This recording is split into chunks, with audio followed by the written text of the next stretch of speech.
This is the Ordinary Business Podcast for business owners who want honest conversations, a lean business, and an extraordinary life on their own terms.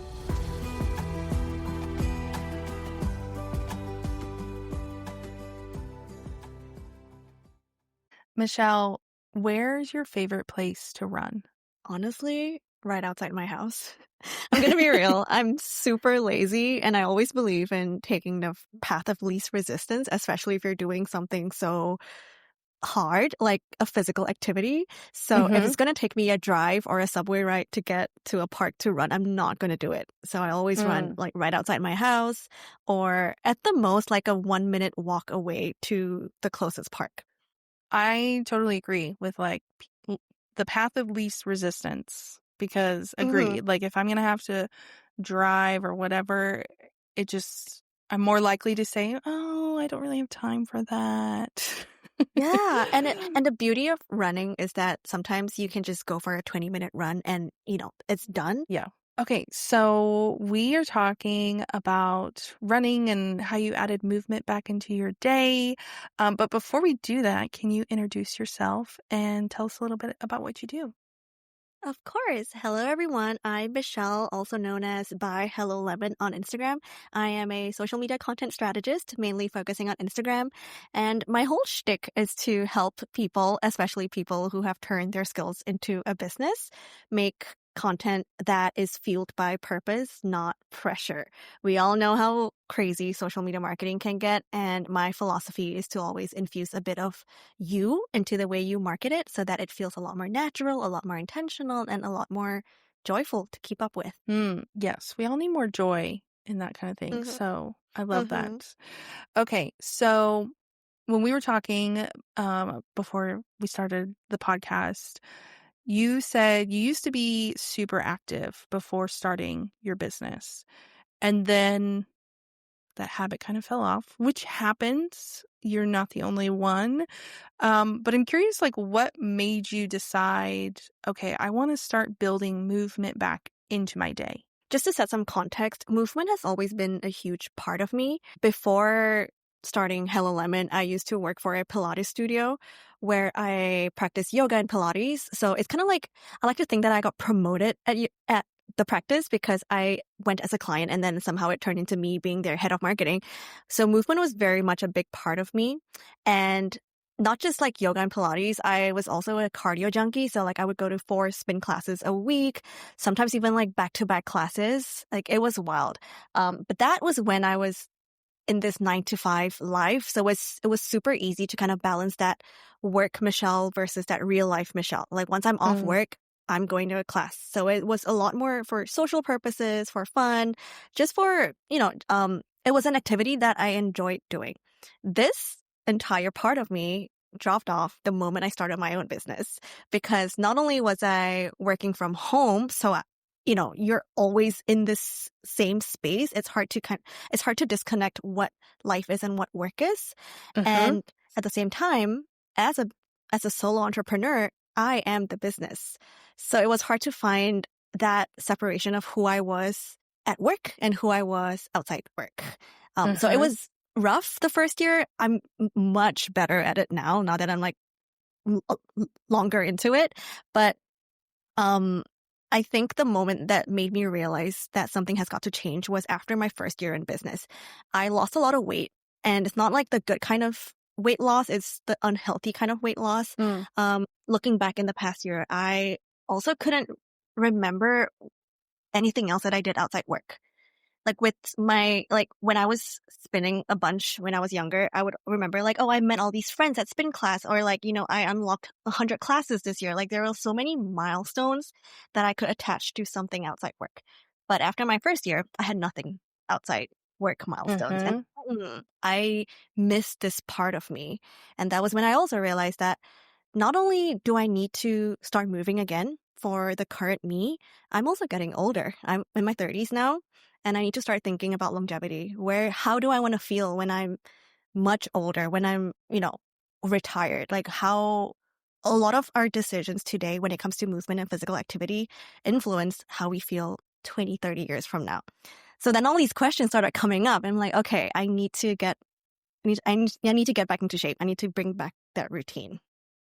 Yes. All of this is very relatable because I definitely have had periods in my life because I've been in business for coming up on 15 years. And like, there's definitely been Whoa. periods that, yeah, it was like, what do I do outside of work? Like, Who and for am I? me, Yeah. working out has always, like, that's always been a big part. But for me, it was like, okay, what else do I need to add into my life? And so that looked like game nights and playing bunco and stuff. But I feel Yeah. like, yes, like movement, Pilates classes, spin classes, weightlifting, like whatever it is, there's that health benefit. But like you said, like you met so many friends and you had these like other Yeah. accomplishments. Mm-hmm. And I just think it's really important for us as business owners that our whole identity doesn't get wrapped up in like, oh, I'm just a business owner. Correct. Correct. I love that you mentioned this because you meet different people by doing different things. Like you have different Mm-hmm. circles for different things. Like you have your spin club Yep. people, and then you have your like book club people, and then you have your business friends. My first year, I obviously, because I was working from home and I was super busy, I kind of disconnected myself from a lot of the people in my life, including my fitness friends, because I stopped going to classes. So suddenly I just felt like, wait, my social circle has just shrunk a lot. And Mm-hmm. I don't like, it's not healthy. I don't know how to describe that feeling, but you just feel like, no, I cannot go on this way. Mm-hmm. Yeah. And I know a lot of business owners kind of joke about like hobbies. What are hobbies? Like I'm a business owner. Haha. Like I don't have and I get like I'm definitely one of those people that it has been difficult to find a hobby, not because I'm so sucked up into my work, but it's kind of like what do I enjoy? And that isn't like costly or I don't have to like drive an hour to, every time I want to do it. Correct. Like so I get from that perspective of like I don't know what I enjoy. And I'm like, try different things. Like, just try different things. And Correct. it's been 2 years now where I had this season of, I was in book club. I started taking a pottery class. I was working out and my life felt so much richer, which sounds really Hmm. cheesy, but like, it was just all It's this true. other stuff going on and it let my brain not think about work. No, that's one, like, so, so true. It's like oxygen for my brain. And like, Yes. because our work is so, like, at least for me, I obviously like Instagram is my second home. It is my Mm-hmm. main, like, marketing hub. It can get hard to disconnect from it because even if I'm just scrolling for my personal use, I still get like notifications pop up from my business account.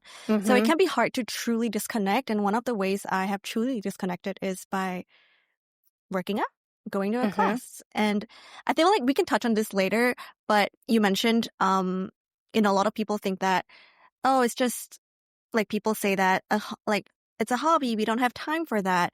The trick here is to find something that suits your lifestyle now.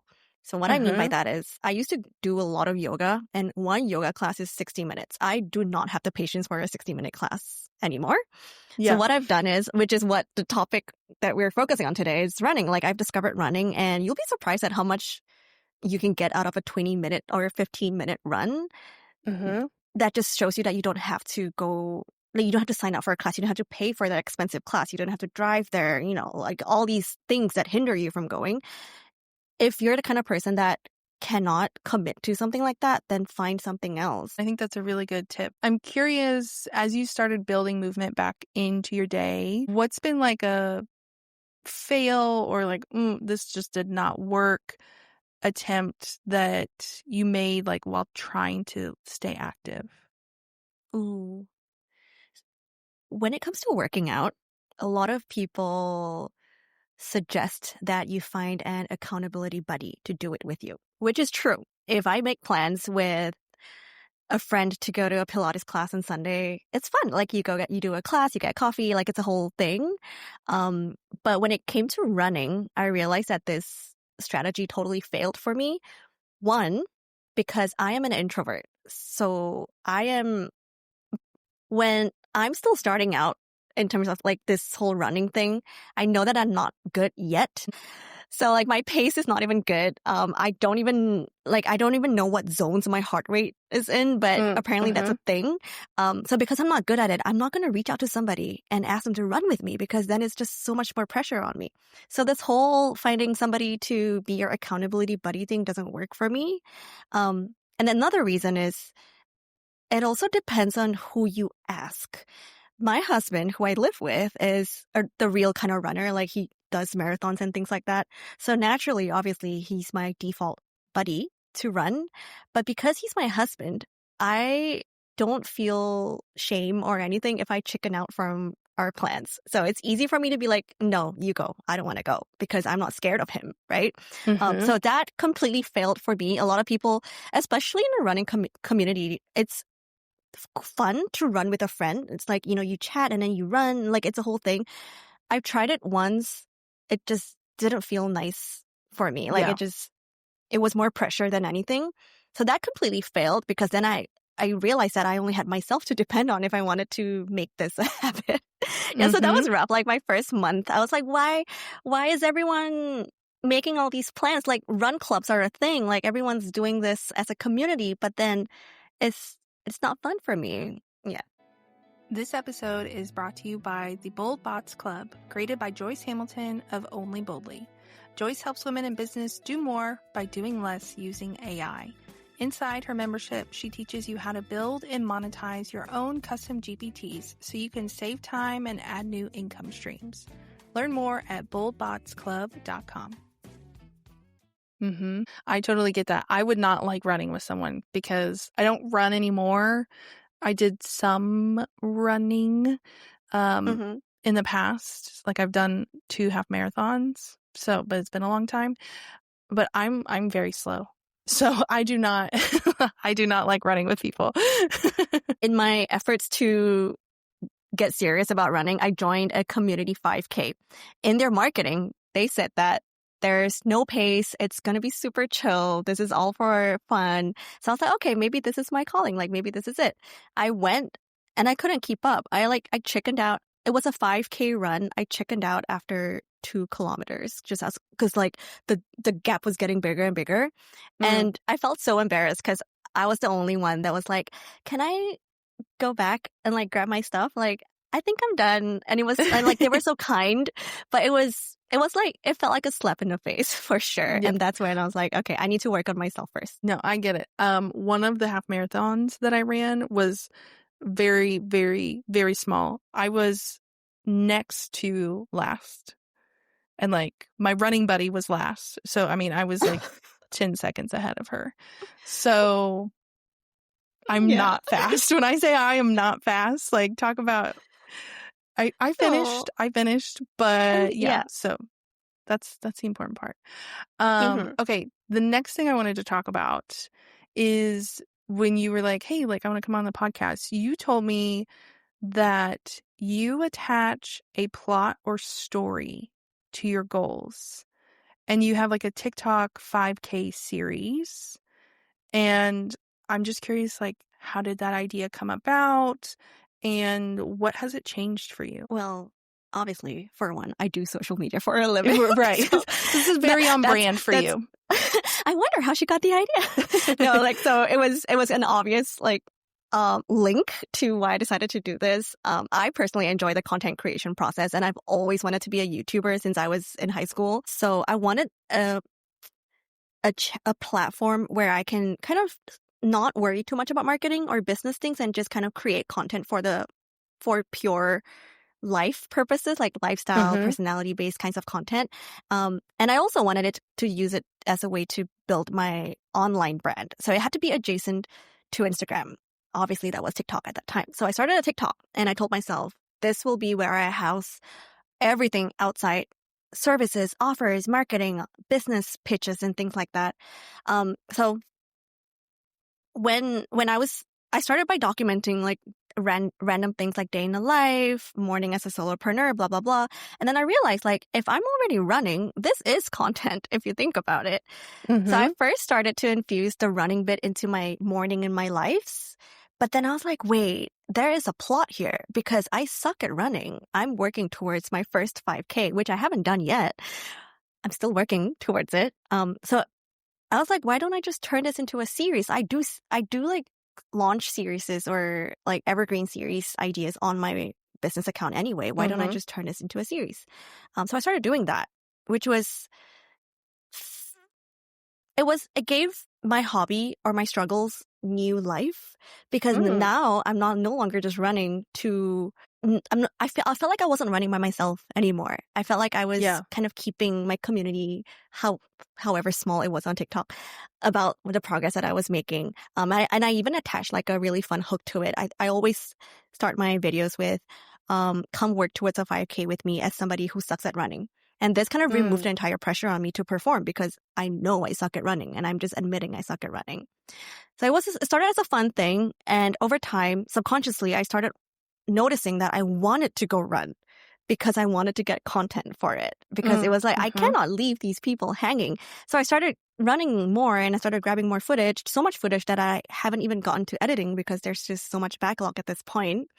So in a way, it kind of helped me keep up with this habit because I had this plot running. And another layer to that, funnily, was that because this was now content, I didn't want to be posting the same things over and over again. Like I don't want to just be posting, come on a run with me, come on a run with me, like for in 10 videos in a row. So I started to consciously remind myself to try unlocking new personal bests every time I went out. Mm. So I'm like, if like I've done two 2 kilometer runs, maybe the third one should be 3 kilometers. Like maybe I should push my boundaries a little. And then I actually did it. I unlocked my third kilometer just because I was like, dude, you have to create something worth watching. Like you cannot just be creating the same thing. Yeah. So I did my 3.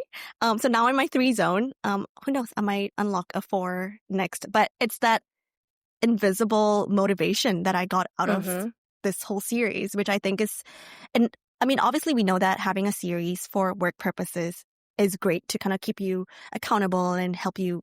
It's an anchor for your content, right? But who knew that a series could also encourage you to stay active and push yourself? So interesting. Yes.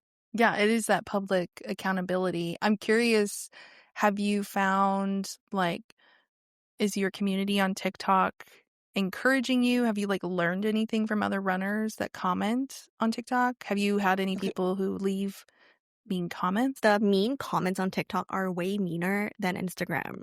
But I've Mm. been fortunate enough to not be on that site yet. Yet? But I feel like I also kind of protect myself by outrightly saying that I'm not good at this. I'm Mhm. still working towards it. So like I set my foundations very nicely to avoid people like judging me or laughing at me.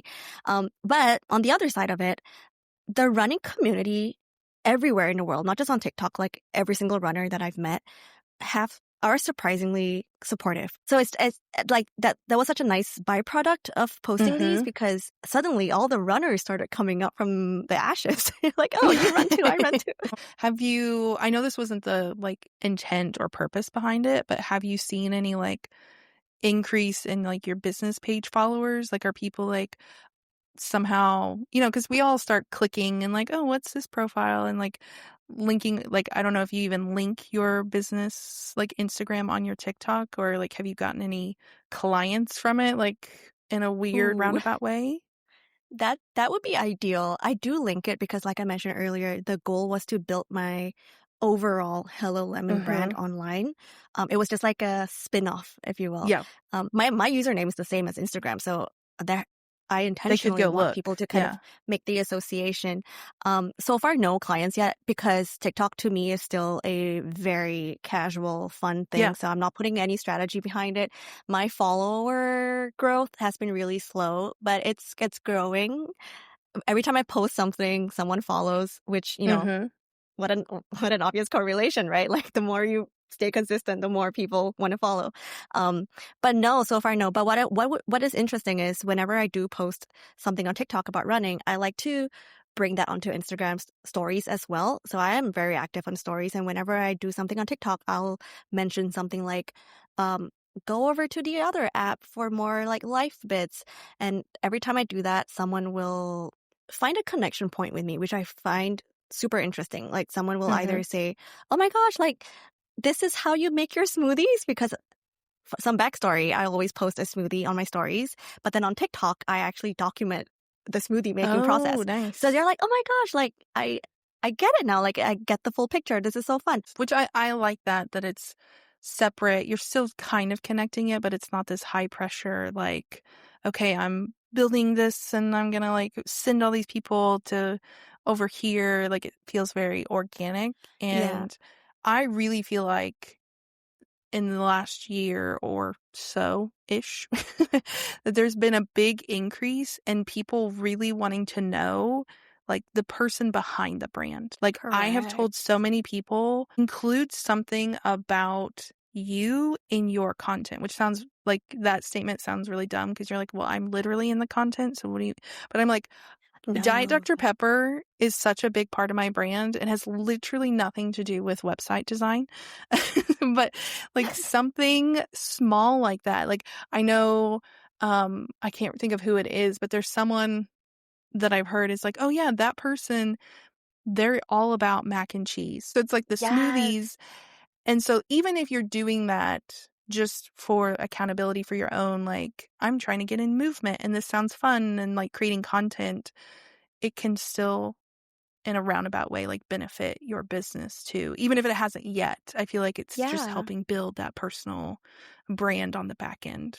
So that's really fun. 100%. Another byproduct of documenting these things on TikTok is that I have so much B-roll to work with now because Oh, I have all these mhm. footage. So what I do is I then transfer all of that B-roll into reels, or sometimes I even post the footage that I filmed on stories. So like it's it becomes such a nice, easy way for you to kill three birds with one stone the moment you start documenting little things in your life. I love that mac Mhm. and cheese example. It's like it has nothing to do with her skills, I'm sure, but then it builds her brand. It's part of her narrative. It's part of her Mhm. persona. And like the next time someone sees mac and cheese, they'll probably think of her. And then when they think of her, Mhm. they'll think of web design, if I'm assuming if that's what she does. And then the next time they need web design, guess who's the first person who's going to pop up in their minds? Her. Yeah. So yeah, it's all Yeah. about associations.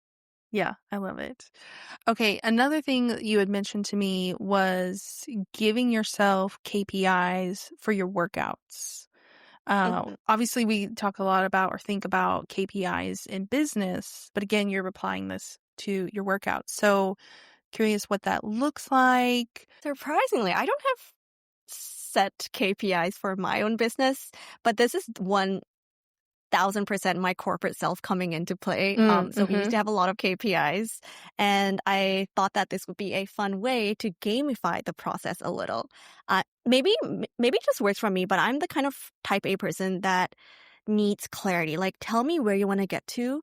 I will then work towards that. Like, even if Mhm. I'm working with clients, I'll be like, okay, I want to show you how to get from A to B. Like, I'm not gonna confuse you and give you all the fluff that you don't need. Like, let's just talk about how to get to B. Like, let's just make it clear. Yeah. So Yeah. that's how my brain operates. And that's why having KPIs works so well in my favor, whether or not it's for business. So a fun idea that I came up with the whole like running thing was that I knew that I wanted to get more consistent with it. And in the beginning, there was so much resistance. Like, oh, I don't have the right shoes. I don't like my pace sucks. Or like, I don't want to feel tired and sweaty. Like, so much resistance came into play. So I wanted to gamify the entire experience. So what I did was I told myself and also my husband, I was like, if you want to join me, you can, but I'm going to do it regardless. I set a KPI for myself. By the end of the week, I need to run at least 3 times. And then I wrote Mm. it down on a piece of paper and I slapped it on our fridge so that every morning we could see it. And it suddenly became like a topic of conversation every time. Like my husband would be like, let's go run. And I'm like, no. And then he would be like, KPI, do you want to meet the KPI? I'm like, oh, screw that. Okay, let's go. So it became this fun way to gamify the whole process. And Mhm. honestly, like this whole KPI thing is it's the same as making a list or creating visual goals, but I think what Yeah. makes it so fun, it's the whole label of it. It's like KPI sounds so serious, but then when you attach it to such a fun activity, that contrast makes it so funny. Visual is very important. I always tell, when it comes to content, I always tell people if you want to kind of block out time to create content, block it out on your calendar. Don't just say that you're going to do content on Monday. You're not going to do content on Monday because it's not blocked out on your calendar. That something has to be visual for you to follow through with it. And I think that really helped a lot with the whole like Mm. KPI thing. Yeah. Does your KPI like change week to week or month to month? Especially, does it vary based on your workload? Like if you're onboarding a bunch of clients or you're in a launch or anything, do you like adjust your KPI, or are you like, it doesn't matter if work is busy, I'm still meeting my KPI of 3 runs a week? hmm Wow. Now that you asked me this way, I feel like I wish I could be stricter with myself and stick to the 3, but sometimes it's just not realistic. Yeah. Sometimes like like when I'm traveling, obviously that cannot happen. When Right. client work is heavy, that cannot happen. I apply the same rule to my KPIs as I do with my content planning. I have an enough goal in my mind. So my enough Mm. goal, okay, let's backtrack a little. Every week I aim at least to post 3 times a week because that's plenty already. But my Mhm. enough goal in my mind is just 2. So whenever I'm able to hit 2, I'm like, okay, this is enough. This is good. Like, I don't have to feel bad for not meeting the 3. Anything beyond the 2 is a bonus. If I can commit to 4, then wonderful. So same thing with my running. My enough goal is actually once a week. Just Mhm. because I don't know, like running is, I don't just run. I also do like Pilates and strength training at Yeah. home. So, um, my enough goal for running is 1. I should probably up that if I really want to start improving my pace quickly. But yeah, my enough goal is 1. So depending on where I am, how client work is, how busy my husband is as well, because I do enjoy running with him. It's kind of like an activity that we can bond over. We kind Mhm. of we agree on the KPIs at the beginning of the week. Yes, that makes sense. And I like that it's, what does life and work look like?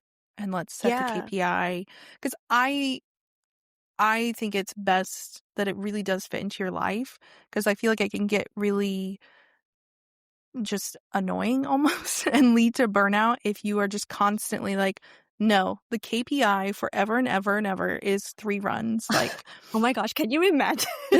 No.